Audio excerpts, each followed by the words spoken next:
দেখুন বন্ধুরা, দেখতে কত সুন্দর হয়েছে আর খেতেও অপূর্ব লাগবে।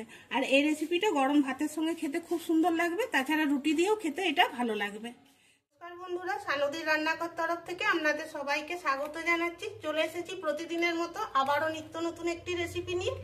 আজকে আমি বানাবো দারুণ স্বাদের মজাদার কুঁদরির চচ্চড়ি। আর এখানে দেখুন আমি পরিমাণ মতো কুঁদরি নিয়েছি, তবে কাঁচা পাকা সব কুঁদরি নিয়েছি।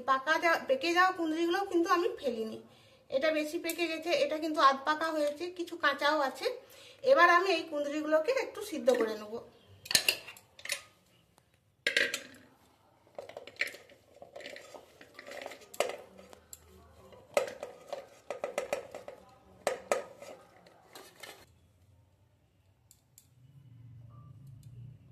দিচ্ছি একটু নুন,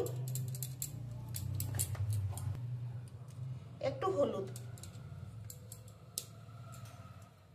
একটু জল দিচ্ছি।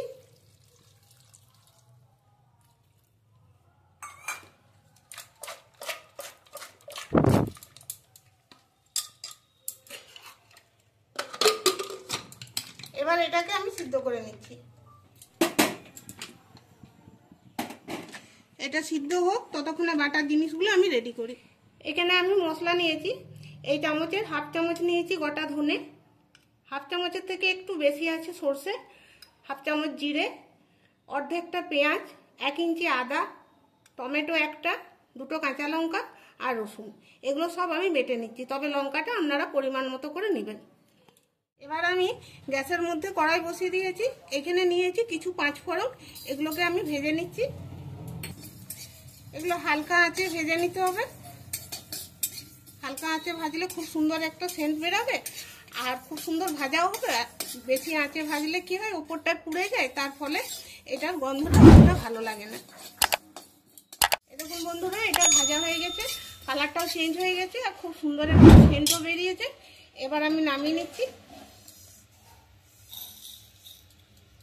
এবার এটা একটু ঠান্ডা করে নেবো, ঠান্ডা করে তারপর গুঁড়িয়ে নেবো। এবার কড়াইয়ে আমি সরষের তেল দিয়ে দিচ্ছি পরিমাণ মতো। তেলটা একটু গরম হয়ে গেলে এর মধ্যে আমি দিয়ে দেবো শুকনো লঙ্কা, তেজপাতা আর দিচ্ছি গোটা জিরে।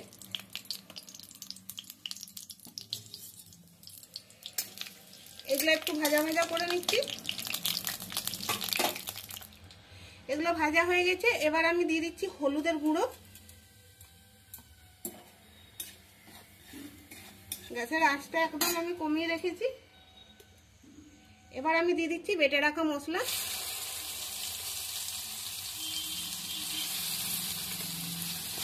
এরপর মশলাটাকে আমি ভালো করে ভেজে নিচ্ছি। তেলের মধ্যে হলুদটা আগে দিলাম, তার কারণ মশলাটা দেওয়ার পর আর ফুটবে না, সেই জন্য আমি হলুদ আগে দিয়ে দিলাম। মশলাটা মাঝারি আঁচে আমি ভেজে নিয়েছি। এবার আমি একটু জল দিচ্ছি।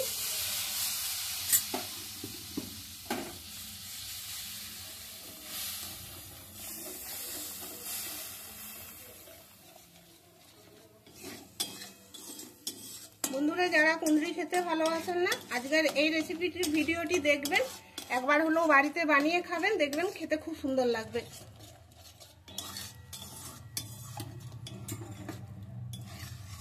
এবার এটা একটু আমি ফুটতে দিচ্ছি।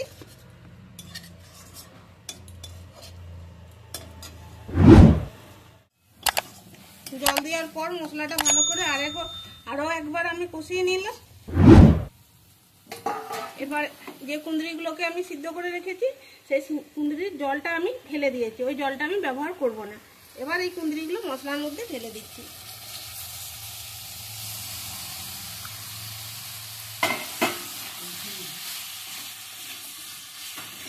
এবার খুব ভালো করে নেড়ে নিচ্ছি। আর আমি জল ব্যবহার করব না। এবার আমি গ্যাসের আঁচটা মিডিয়ামে করে এটা আমি তৈরি করব। এখানে কুঁদরির জলটা আমি ফেলে দিয়েছি, সেহেতু নুন একটু লাগবে। এবার নুন দিচ্ছি, নুন কম করে দেবো, কারণ সিদ্ধর সময় তো নুন দিয়েছিলাম।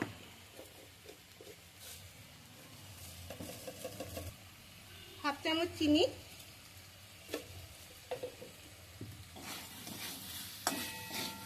এবার খুব ভালো করে মিশিয়ে নিচ্ছি।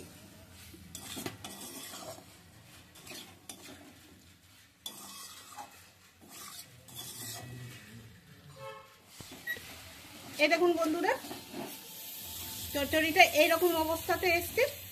আর এই দেখুন তলাটা একটু একটু লেগে লেগে আছে।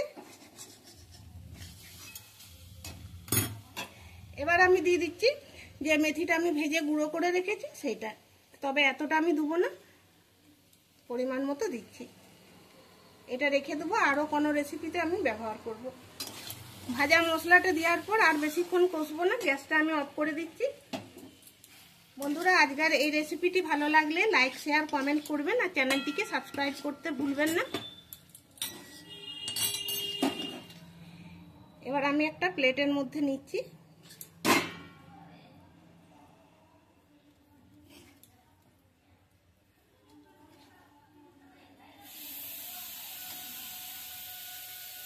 দেখুন বন্ধুরা দেখতে কত সুন্দর হয়েছে, আর খেতেও অপূর্ব লাগবে। আর এই রেসিপিটা গরম ভাতের সঙ্গে খেতে খুব সুন্দর লাগবে, তাছাড়া রুটি দিয়েও খেতে এটা ভালো লাগবে। তাহলে বন্ধুরা, ভিডিওটি এখানেই শেষ করছি। সবাই ভালো থাকবেন, ধন্যবাদ।